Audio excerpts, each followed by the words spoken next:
3.15 lakhs இருந்தது இந்த மந்தில், ஏப்ரல் மந்தில். இது வந்து ஃபினான்ஷியலி ஃபஸ்ட்டு மந்த் எனக்கு உள்ளே வரும்போது. ஸோ இதில் வந்து என்னென்ன லாஸ்ன்னு பார்த்தோன்னா, ஒரு நிமிஷம் நான் உள்ள கரெக்டாக டே வைஸ் கிளிக் பண்ணுறேன்.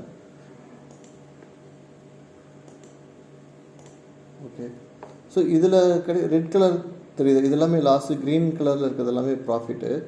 ஸோ நான் நோட் பண்ணி வச்சுருக்கேன், நான் அதாவது அதிகபட்சமான லாஸ் எங்கெங்கே இருந்திருக்குன்றது. ஸோ ஜூன் 25 வந்து 2.25 lakhs. ஸோ இதுதான் அதிகபட்சமாக நான் லாஸ் நான் புக் பண்ணது. அதாவது ஜூன் மந்த்னால் 2 மாதத்துக்கு முன்னாடி உள்ளது.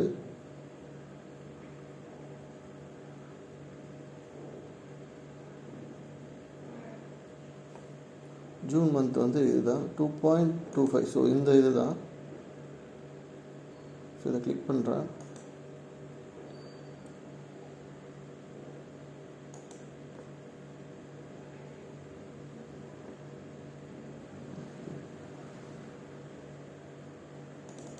இது கிளிக் பண்ணால் ஓகே லோட் ஆகுது. ஜூன் 25 என்ன ட்ரேட் பண்ணியிருக்கேன் அப்படின்றது தெரிஞ்சிடும். ஸோ இதில் வந்து நான் ஜூன் 25 வந்து சாரி 5S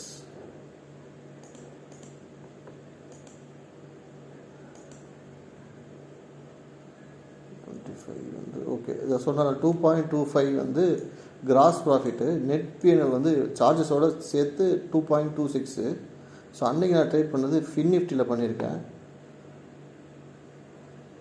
ஃபின் நிஃப்டியில் ஸோ ஜூன் 25 என்ன நடந்துச்சு, மார்க்கெட் பயங்கரமான மூவிங் இருந்திருக்கும். இந்த டேட்ஸ் எல்லாமே பார்த்தோன்னா என்னோடய டபுள் சைடு ஸ்டாப் லாஸ் அடிச்சிருக்கும். ஸோ அதனால தான் வந்து அதிகபட்சமான லாஸ் எனக்கு கிடச்சிருக்கு.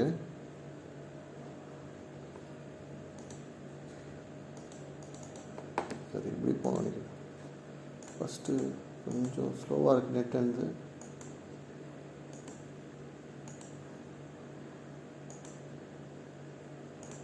நிஃப்டி 5 மினிட்ஸ் கேண்டில் வச்சுருவோம்.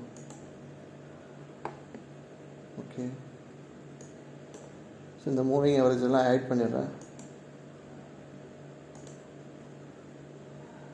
June 25, August, July, June 25. So expiry Tuesday fin Nifty.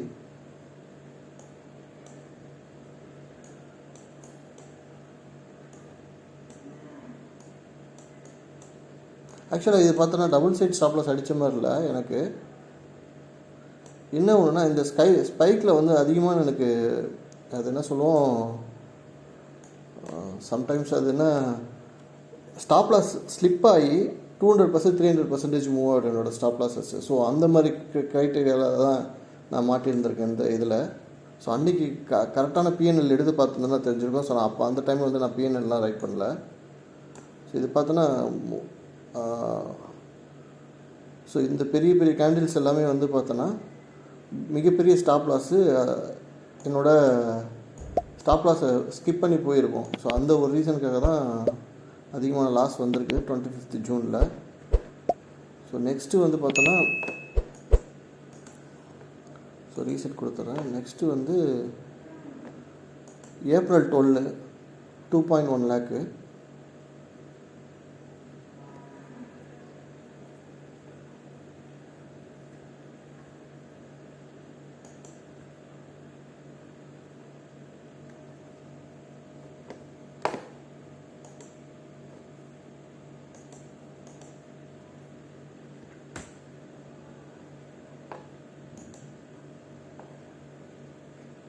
So April month 12th. So this one.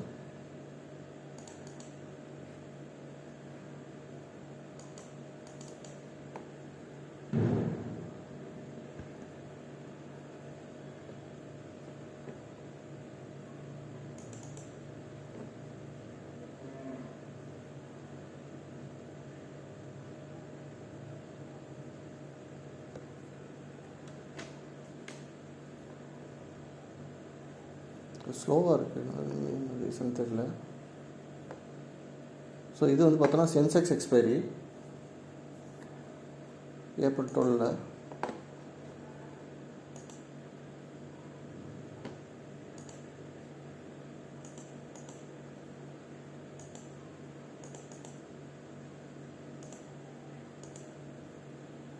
April month தான் நான் அதிகபட்சமான லாஸில் இருந்தது.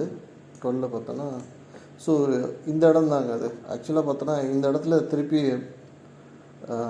இது இந்த ஸ்பைக்லாம் பார்த்தனாலே தெரியும் நம்மளுக்கு இது வந்து பயங்கரமான அது என்ன சொல்கிறது ஸ்டாப் லாஸ் ஹண்டிங் நடந்த இடம். அதெல்லாம் இது எல்லாமே முதல்ல வந்து என்னோடய சிஸ்டமே வந்து ஸ்டாப் லாஸை ஸ்கிப் பண்ணி போனது. இந்த இடத்துலலாம் என்னோடய சிஸ்டமே அப்போ வந்து ரொம்ப மோசமாக இருந்துச்சு, அல்கோ சிஸ்டம்ஸு. ஸோ அதனால தான் இந்த லாஸஸ் எனக்கு வந்திருக்குது. இங்கே வந்துட்டு திருப்பி மேலே போகும்போது வந்து சென்செக்ஸ்லாம் அந்தளவுக்கு லிக்விடிட்டி இல்லாமல் இருந்திருக்கும். அப்போ வந்து டபுள் சைடுமே ஸ்டாப் லாஸ் அடிச்சுக்கும். இந்த இடம்லாம் பார்த்தோன்னா ஃபேரான வேல்யூவில் எக்ஸிக்யூட் ஆகிருக்காது ஸ்டாப் லாஸஸ்ஸு. ஸோ இங்கேருந்து இது வந்து பார்த்தோன்னா 240 பாயிண்ட் மூவிங்கில் இருக்கா. ஆனால் வந்து ஆப்ஷன் ப்ரைஸஸ் பார்த்தோன்னா ரொம்ப கம்மியாக இருந்திருக்கும், 120 ரூபா 150 ரூபாவில் இருந்திருக்கும்.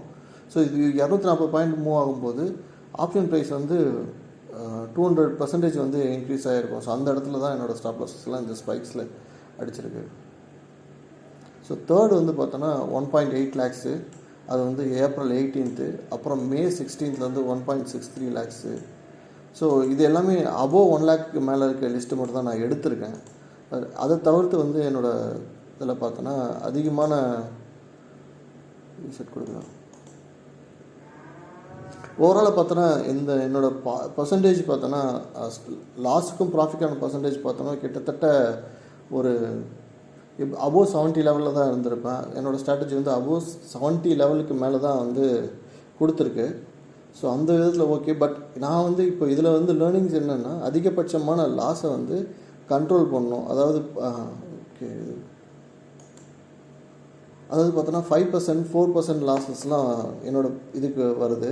மேக்ஸிமம் ஆப்ஷன் செல்லிங்கில் பார்த்தா மினிமம் வந்து மேக்ஸிமம் வந்து 2%குள்ளே இருந்தால் அது வந்து பெஸ்ட்டு சிஸ்டம். இப்போ வரைக்குமே என்னோடய சிஸ்டம் வந்து பெஸ்ட்டு சிஸ்டம் சொல்ல முடியாது என்னோடய ஆல்கோ ட்ரேடிங்கில். ஸோ அதை வந்து இன்னும் ஃபைன் டியூன் பண்ணிட்டு தான் இருக்கேன். ஸோ இப்போ பார்த்தோன்னா இதில் தான் ஏப்ரலில் என்னோடய சிஸ்டம் ரொம்பவே ஒஸ்ட்டாக இருந்திருக்கு. ஸோ அந்த ரீசன்னால தான் எனக்கு வந்து இந்த இடத்துல வந்து அதிகபட்சமாக 3 லேக்ஸ் வந்து லாஸில் இருந்துச்சு. ஸோ கொஞ்சம் பெட்டராக ஆகிருக்கு. அது மார்க்கெட் பெட்டராக இருக்கா இல்லை என்னோடய சிஸ்டம் தப்பாக இருக்கா அப்படின்றது தெரியல இந்த இடத்துல. ஆனால் உண்மையாக சொல்லணும்னா என்னோடய சிஸ்டம் ரொம்ப தப்பாக தான் இருந்துச்சு. அதிகமாக எனக்கு வந்து நான் யூஸ் பண்ணுற கேபிட்டலோடு அதிகமாக போட்டிருப்பேன். அப்போ வந்து நிறைய எரர்ஸ்லாம் வந்துச்சு. அதாவது எக்ஸிக்யூட் பண்ணாமல் ஆர்டர் வந்து எரரில் நின்றுடுது. ஸோ அப்போ வந்து ஆப்ஷன் ப்ரைஸஸ் இன்க்ரீஸே ஆகிட்டு இருக்கும். ஆனால் என்னோடய அல்கோ பிளாட்ஃபார்ம் வந்து எரர் சொல்லி நின்றோம். அதுக்கப்புறம் திருப்பி நான் ரீஎக்ஸிக்யூட் பண்ணுற மாதிரி இருந்துச்சு இந்த இடத்துலலாம். ஸோ அதை வந்து ஓரளவுக்கு வந்து இந்த மந்த்து அதெல்லாம் ஓரளவுக்கு சரி பண்ணிட்டேன். ஸோ என்ன தான் எவ்வளோ கேபிட்டல் யூஸ் பண்ணுறோமோ அதோட 2 லேக்ஸ் வந்து ஃப்ரீயாக வச்சுருந்தா ஓரளவுக்கு வந்து நம்மளோட பிளாட்ஃபார்ம் வந்து ஓரளவுக்கு சப்போர்ட் பண்ணும். அந்த எரர் எக்ஸிக்யூஷனை தடுத்து நிறுத்திடும். அதாவது நான் ஒரு ஸ்ட்ராட்டஜியாக ரன் பண்ணும்போது அந்த கூடுதலான வாய்ப்பு இருக்குது. அதாவது எரர் வரத்துக்கு மொத்தமாகவே ஒரு 5 லாட்ஸு 10 லாட்ஸுன்னு மொத்தமாக போய் எக்ஸிக்யூட் பண்ணும்போது அதுக்கான மார்ஜின் கிடைக்காம இருக்கும். நம்மளே இதே வந்து ஒரு 5 ஸ்ட்ராட்டஜியாக பிரித்து போட்டோம்னா இப்போ நான் யூஸ் பண்ணுறது எல்லாமே ஒரு 5 ஸ்ட்ராட்டஜி யூஸ் பண்ணியிருக்கேன். அப்போ வந்து என்ன ஆகுனா 3 லாட்டாகவே போய் ஸ்டாப் லாஸ் அடிக்கும்போது 3 லாட்டாகவே எக்ஸிட் ஆகிட்ருக்கோம். ஸோ அந்த ரீசன்னால் வந்து ஓரளவுக்கு மார்ஜின் வந்து பேலன்ஸ்டாகவே வந்துடுச்சு. ஸோ அந்த கரெக்ஷன்ஸ் வந்து நான் இந்த லாஸ்ட் 2 மந்த்ஸில் பண்ணியிருக்கேன். ஸோ அதனால் ஓரளவுக்கு வந்து பெட்டரான ஒரு ட்ரேடிங் சிஸ்டமாக இருக்கட்டும், பெட்டரான ஒரு ஸ்ட்ராட்டஜியாக வச்சுருக்கனால ஓரளவுக்கு கம்மி பண்ணியிருக்கேன். பட் ஆனால் இருந்தாலுமே இந்த போன இதில் பார்த்தோன்னா கிட்டத்தட்ட இது பார்த்தோன்னா ஒரு 3% லாஸில் இருந்திருக்கு. ஜூலை 15 என்னோடய கேபிட்டலுக்கு 1 லேக் ருபீஸ் கிட்ட 1.09 இருக்குது. ஸோ இந்த கம்மிங் வீக்கில் வந்து இதை வந்து இன்னும் கம்மி பண்ணணும் அப்படின்றதான் என்னோடய எய்ம். சரி ஓகே பார்ப்போம். நம்ம அடுத்த 2 மந்த்ஸ் எப்படி ரன் ஆகுதுன்றதை பார்த்துட்டு நான் வீடியோ போடுறேன். Thank you case. நெக்ஸ்ட் வீடியோவில் பார்க்கலாம்.